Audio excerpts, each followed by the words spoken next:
Writing, when you break it right down, is just taking noises you would normally make with your mouth and inscribing them onto pieces of a dead tree using special symbols that, when stared at, cause a person to vividly hallucinate. But getting the exact hallucinations we desire can be tricky. Wait, is this a writing video or are we talking about? If I could have one skill when it comes to writing, it would be the ability to convey the exact amount of information to the reader at the right time. Getting them exactly what they need to know, not less, not more. That, or like being able to do calligraphy, would be really cool. Getting the right information in the right quantity across in an engaging way to the reader is the supreme challenge of all writing. Whether it's a Twitter post or a novel, you can never assume that the reader will get your meaning. You can never assume that you've delivered the right amount of information. It takes skill. Whenever writing doesn't work, it usually comes down to two issues: giving the reader too much information or not giving them enough.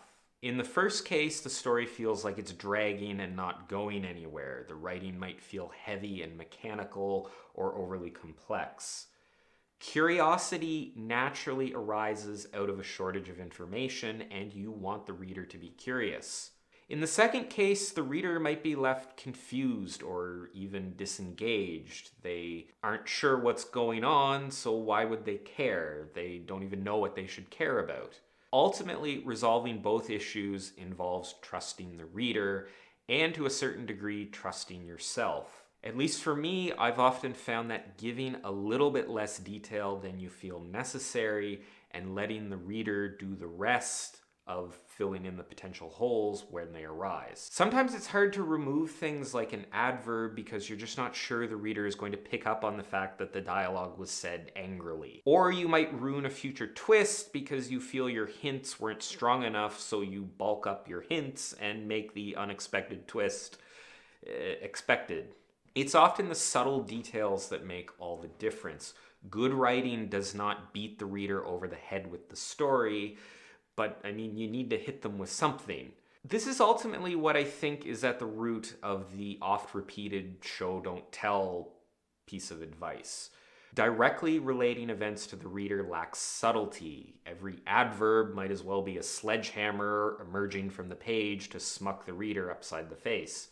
When the author writes in a way that allows you to pick up on elements of the story on your own, it feels much better. When the actions and dialogue strongly imply the emotions involved without the author resorting to wacky adverbs or dialogue tags. This goes all the way from the description of a musty, cobweb-filled basement all the way up to major plot and character moments. The author needs to give the reader just enough information to allow them to finish the thought themselves.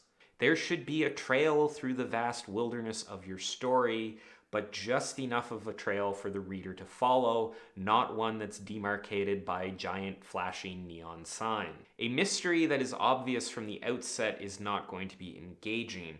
Similarly, a mystery that omits vital clues or is impossible to solve is likewise going to be disengaging. By leading the reader just far enough for them to understand your story, you give them a chance to come to their own conclusions and create a feeling of accomplishment. Saying this and doing this are two very different things, and I've alternately found myself leaving the reader too much in the dark or making the writing feel heavy by not trusting them enough to connect more of the dots.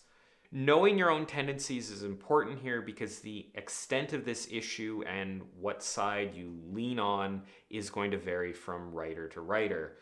This is why critique and getting other people to read your work is so important. There's no other way to figure it out. Following some of the standard advice around things like adverbs and dialogue tags can also help.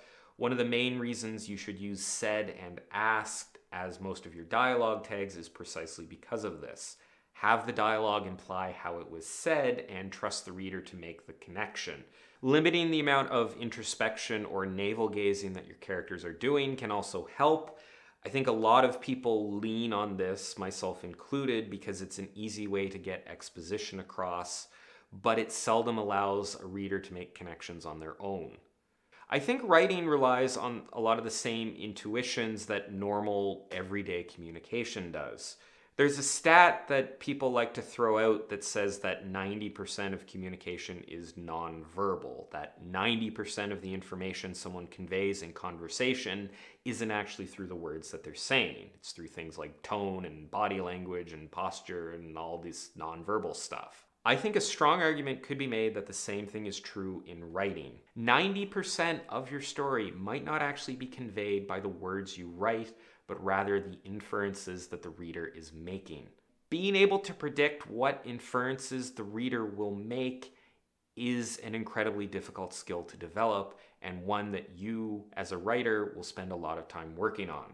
Just like you spent a lot of time watching this video, which I'm grateful for. So there you have it. I hope you enjoyed this video and found the advice in it useful. If you have any thoughts on anything I covered here, please leave a comment down below, and remember to subscribe to my channel. Thanks for watching, and I'll see you next time.